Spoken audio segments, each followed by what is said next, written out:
Hi folks, I'm Sang from Types, and I've been loving the recent trend of high quality 65% keyboards like the Parallel Sequence, Kaneki Bakaneko, Zoom 65, and of course the QK65. In the spirit of keeping this QK65 build as entry-level as the QK65 kit, I'll be using in-stock and off-the-shelf budget components with minimal lubing, tuning, or special tools required. I think it's a great starting point for folks who are just dipping their toes into the world of custom mechanical keyboards. We'll first start with the stabilizers. Installing and tuning the stabilizers is the hardest part of this whole build, so if you can get through these first few minutes, you'll be good to go. The included stabilizer kit comes with two spacebar wires. The longer wire is used on wide 7U spacebars, but since I won't be using a wide spacebar, I'll put that one aside for another build.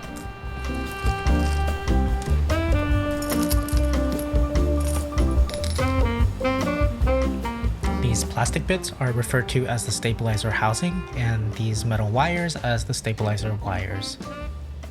The housings and the wires both need to be lubed so that the stabilized keys like the spacebar and enter keys don't sound crunchy in the final build. For that, we'll need some thick lubricant like Krytox or GPL 205 grade 0 and a small paintbrush. Lube and paintbrush kits are fairly easy to find online and seem to go for about $10.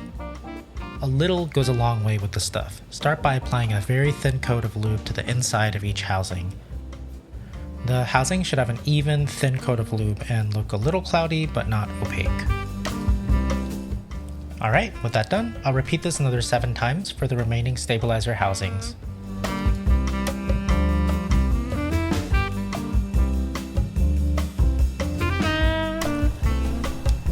Now that they're all lubed, I'll move on to assembling the housings. The stems on these housings are asymmetrical. There's a side with 2 prongs and a side without. Make sure that the side with the prongs faces away from the middle thread on the housing. So the stem will actually fit the other way around, but it won't be able to move freely and it'll cause all sorts of issues, so just be mindful of that when putting these together.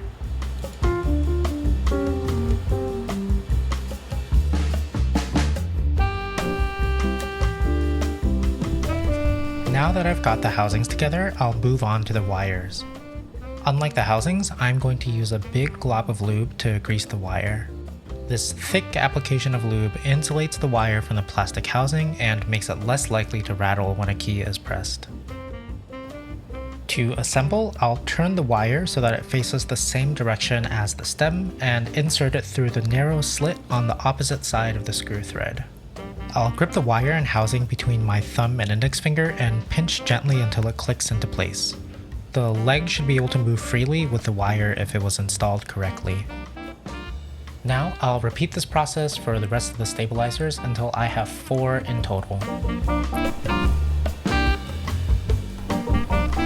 Alright, that's the hardest part done. I'll take a moment to clean up my workspace a bit. I'm not completely done with the stabilizers as I'll need to install them and tune them if needed, but in order to do that, I'll first grab the PCB from the QK65 kit. The PCB comes with a variety of foams, which you can optionally use or choose to forego. This PCB comes with some stair-shaped flex cuts, which give the keyboard a slightly bouncy typing feel. It also has hotswap sockets, which makes it fairly simple to install and remove switches. The USB-C connector is soldered directly onto the PCB instead of in a separate daughter board. This simplifies the install process but means that the USB-C connector will flex up and down with key presses. Going back to the stabilizers, I'll take these stabilizer pads and stick them onto the PCB. You might notice that one side of these pads has a wider U-shape than the other. When sticking these on, the wide side should line up with the large hole and the narrower side with the smaller hole. But honestly, the placement doesn't need to be too precise.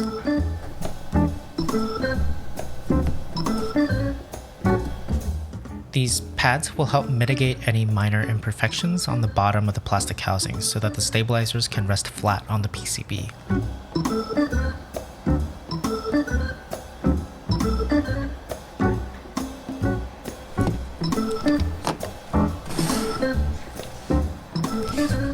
If you're using the PCB foam like I am, I'd recommend cutting the foam where it overlaps with the stabilizer pads, as using both can make for some pretty mushy feeling stabilized keys.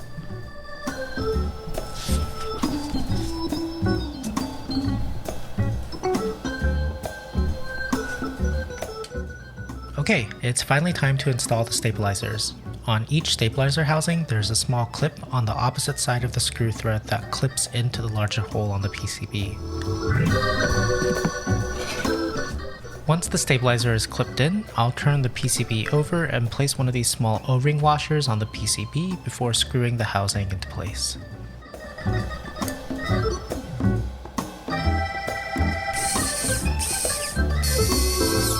It's important not to over-tighten the screws, so if you see the plastic washers start to warp like I did here, loosen the screw a quarter or an eighth turn.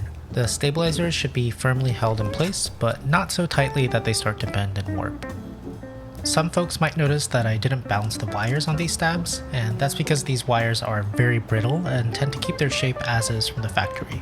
So instead, wire cushions like this one are provided in the kit as a way to mitigate wire rattle from any minor imbalances.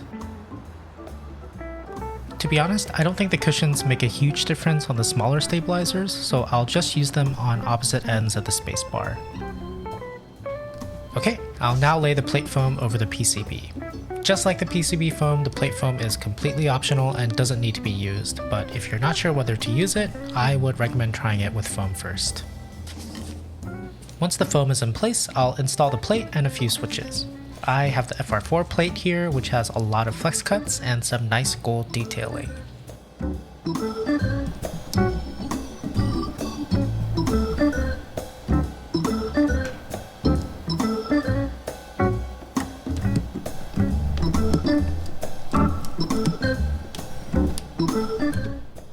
I'm socketing these switches to test the stabilizers and tune them if necessary.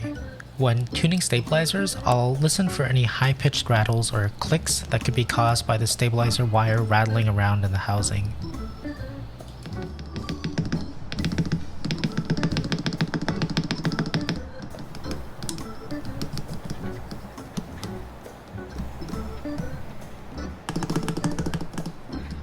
There's a tiny bit of clicking coming from the spacebar, so I'm using a syringe to inject a bit of lube into the housing around the wire. If you don't have a syringe, you can use a tiny brush, but it's much more difficult to be precise.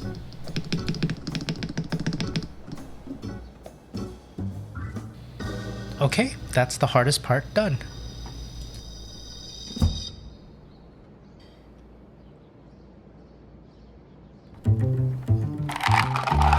Alright, let's talk switches. I'm using these Gateron Milky yellow switches for the build today. They're on the budget end, starting at about 23 cents a switch, which after shipping ended up being $24 for 70 or 34 cents per switch.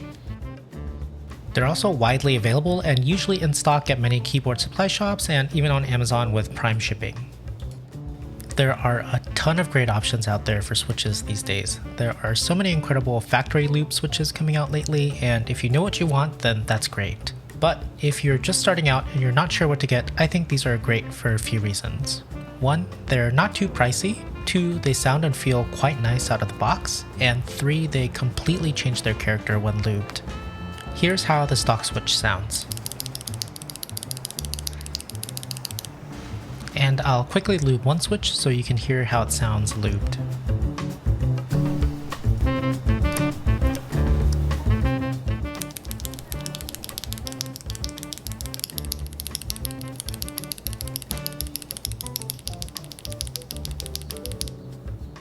I don't think one is necessarily better than the other, and I actually prefer the stock switch in some ways, but if you're just starting out, try the switches stock for a bit, and if you have the time and motivation, try lubing a whole set and giving it a go.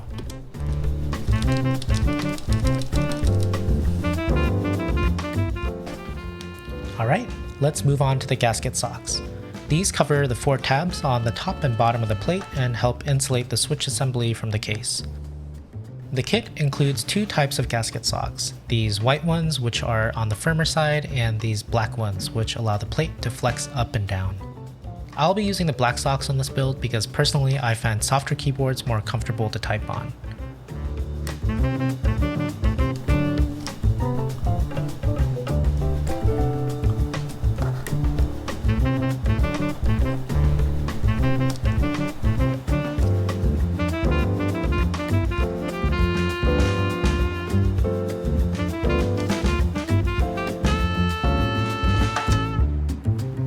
With the gasket socks in place, it's time to get the QK65 case.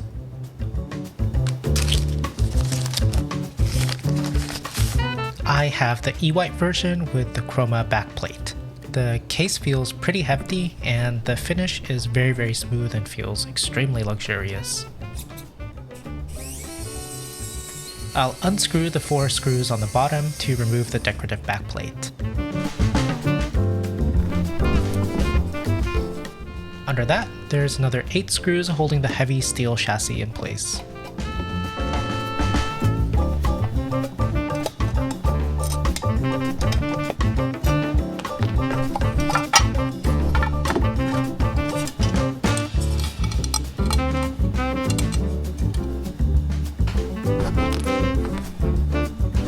With the backing removed, I'll slot the PCB assembly into the top case. These small grooves help align the PCB with the case. Finally, I'll drape the case foam over the PCB before I assemble the case back together.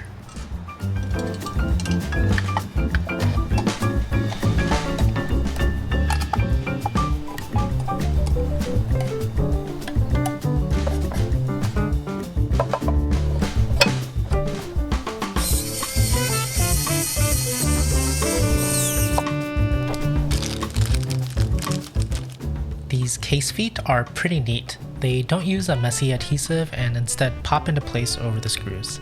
It's a nice touch and makes it way simpler to disassemble the keyboard to make repairs or try out different mods.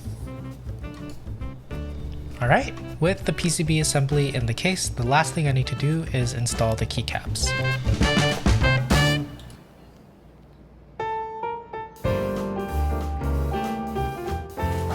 When shopping for a keycap set, make sure that the set supports a 65% or 68 key layout. I know that there's a lot of noise out there around which brand makes the best caps, but honestly, keycaps are a hugely personal affair. One thing to consider is that keycaps wear down and get shiny over time. PBT keycaps take longer to shine than ABS, but long PBT keycaps like spacebars can get warped if not manufactured carefully. It's a trade-off to consider in addition to things like aesthetics and price. If you're not sure what to get, I'll link a few places where I've shopped and had good experiences with in the video description.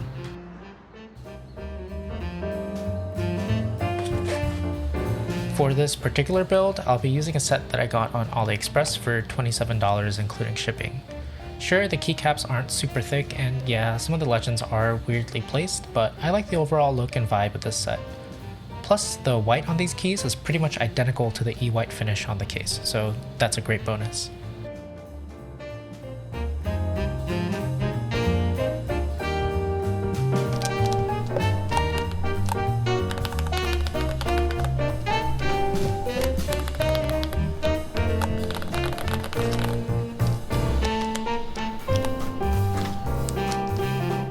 And with all the keycaps installed, the build is complete.